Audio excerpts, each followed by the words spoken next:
रवि, मुझे नहीं पता, मुझे जाना है मनाली। हर बार मेरी ही छुट्टियों में हर कोई आता है। अपनी बहन को मना कर दो कि वो ना आए, ताकि मैं भी अपनी छुट्टियां एंजॉय कर सकूं। सुजाता, तुम्हें समझ नहीं आती, वो इस घर की बेटी है। क्या वो छुट्टियों में यहाँ नहीं आ सकती? कोई बात नहीं, अगर वो आ रही है तो हम बाद में चले जाएंगे। थोड़ा सब्र तो रखो। नहीं, मुझे अभी जाना है। अगर मेरा ये प्लान अभी बना है तो अभी ही जाएंगे। मुझे कुछ नहीं पता, बात करो उनसे। ये सुजाता, जो अपने बारे में ही सोचती हैं, सिर्फ इन्हें अपने से ही मतलब है। कोई फर्क नहीं पड़ता दूसरे क्या सोचेंगे। और बेचारा रवि हमेशा इनकी बातों में आकर पिस जाता है। तो आइए बताते हैं इन दोनों में लड़ाई क्यों हो रही है। ये तो हर घर की कहानी है। छुट्टियां आते ही बस घर में लड़ाई झगड़ा शुरू, कि ननद घर क्यों आ रही है। अरे यार, ऐसा भी कभी होता है? अगर घर की बेटी है, शादी के बाद वो बेचारी छुट्टियों में ही तो आती है। बस यही मैडम जी समझ नहीं रही और रवि इन्हें समझाने की कोशिश कर रहा है। आज संडे का दिन, रवि घर पर ही था। छुट्टी एंजॉय कर रहे थे। सुबह उठकर अच्छे से ब्रेकफास्ट किया और सुजाता बहुत चहक रही थी, क्योंकि वो खुश थी कि वो मनाली जा रहे हैं। लेकिन जैसे ही 11 बजे उनकी ननद रानो का फ़ोन आ गया और कहने लगी, भैया मैं कल आ रही हूँ और एक हफ्ता रह के जाऊँगी। रवि तो बहुत खुश हुआ कि एक हफ्ते के लिए ही सही उसकी बहन उससे मिलने तो आ रही है। लेकिन रवि ने जैसे ही फ़ोन रखा और बताया, माँ कल दीदी आ रही हैं, बड़ा मज़ा आएगा, और वैसे ही सुजाता का मुंह बन गया। सुजाता जी गुस्से में देखने लग गई रवि को और कहने लग गई, हर बार मेरी छुट्टियों में ही ये सब होता है। क्या मेरा हक नहीं है? क्या मेरा मन नहीं करता छुट्टी मनाने का? अपनी बहन को फ़ोन करो और मना करो। मुझे कल जाना है मनाली, और वो बाद में आ जाए, मुझे नहीं पता। सुजाता, छुट्टियां बहुत है, हम बाद में चले जाएंगे।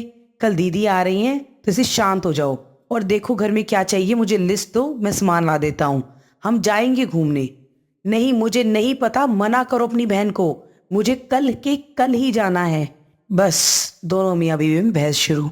बेचारी माँ क्या करती, देखकर बहुत दुखी हुई कि बेटी साल में एक बार ही तो घर आती है और उसमें भी एक किटकिट किटकिट किटकिट चलती रहती है। बस यही सोचते हुए कमरे में चली जाती है। रवि बहुत खुश था कि उसकी बहन आ रही है। रवि ने सुजाता की एक ना सुनी और अपनी माँ के पास चला गया। मम्मी आप बताओ क्या क्या सामान लाना है। बेटा, अगर सुजाता को रानू का आना नहीं पसंद तो उसको मना कर दो।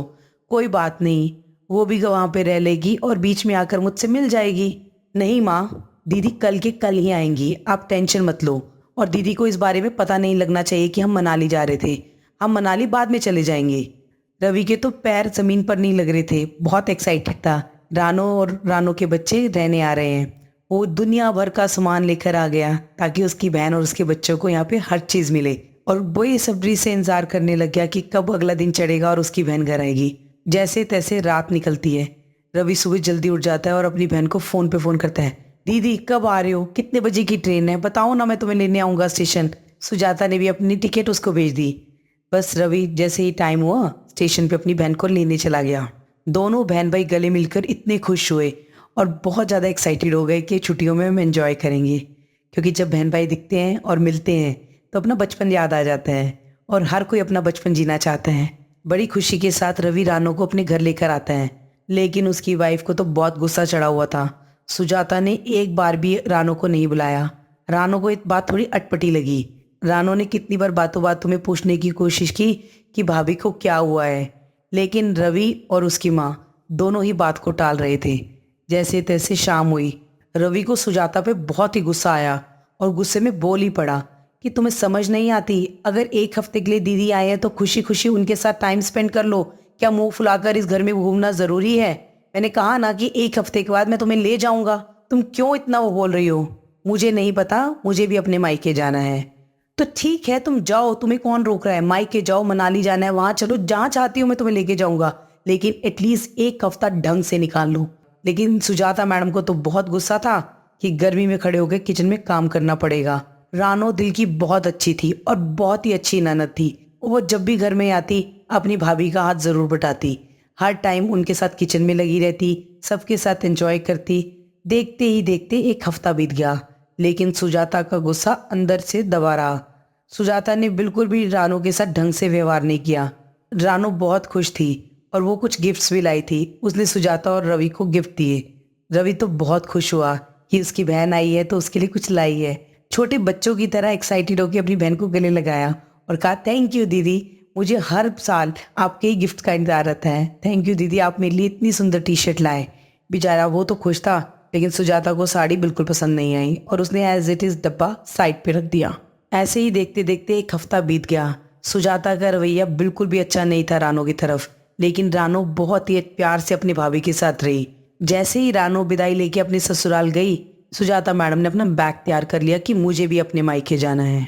सुजाता ने पहले ही अपने मायके फ़ोन कर दिया कि मैं आ रही हूँ, जैसे करोगी हमेशा वैसे ही मिलेगा। शायद ये सुजाता भूल गई थी, सुजाता के वहाँ भी एक भाभी थी, उसका भी कुछ प्रोग्राम हो सकता है। वो भी अपने मायके जाना चाहती थी और छुट्टियां एंजॉय करना चाहती थी, लेकिन सुजाता के आने से उनकी भी छुट्टियां खराब हो गई। जैसे ही सुजाता अपने मायके पहुंची, भाई तो खुश था, लेकिन उसकी भाभी भी बिल्कुल मुंह फुलाकर इधर उधर घूमती रही। ना ही सुजाता के साथ अच्छा व्यवहार किया, ना कुछ खाने के लिए पूछा, ना कुछ। जो घर में रूटीन में बनता था बस वही सर्व करती रही। उसको कुछ मतलब नहीं था कि घर में कोई आया है, 2 मिनट बैठ जाएं और प्यार से बातें करें। सुजाता को कहीं ना कहीं दिल में ये बात चुभ रही थी कि उसकी भाभी इस तरह से व्यवहार क्यों कर रही है, लेकिन वो समझ भी गई थी सेम व्यवहार उसने भी तो अपनी ननद से किया था। उसको बहुत पछतावा हुआ कि जब एक बेटी अपने घर आती है और भाभी गलत व्यवहार करती है, कितना दुख लगता है।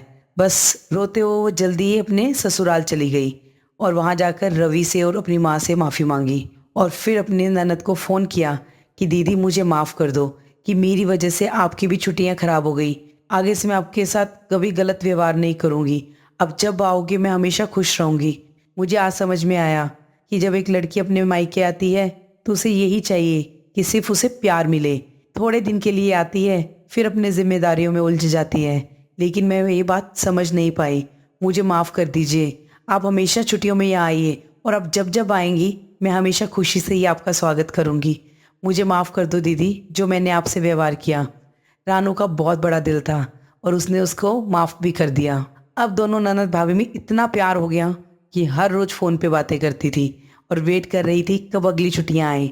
लेकिन जब एक बारी वक्त हाथ से निकलता है दोबारा हाथ नहीं आता। ये बात सुजाता समझ गई थी। जब सुजाता की भाभी ने सुजाता के साथ गलत व्यवहार किया तो उसे रियलाइज़ हुआ कि मुझे भी कभी भी गलत व्यवहार नहीं करना चाहिए। बेटी का घर मायका भी होता है। वो कुछ दिन के लिए थकावट उतारने ज़रूर आती है, लेकिन प्यार की पोटली बांध कर लाती है और पूरे घर में खुशहाली फैला देती है। और एक माँ बेसब्री से पूरा साल अपनी बेटी के आने का इंतज़ार करती है। बस उम्मीद करती हूँ कि आप भी अपनी ननद के साथ सब अच्छा व्यवहार करेंगे और जब जब वो घर पर आएंगी तो उनसे बहुत प्यार करेंगे। तो ये छुट्टियाँ सब एंजॉय कीजिए।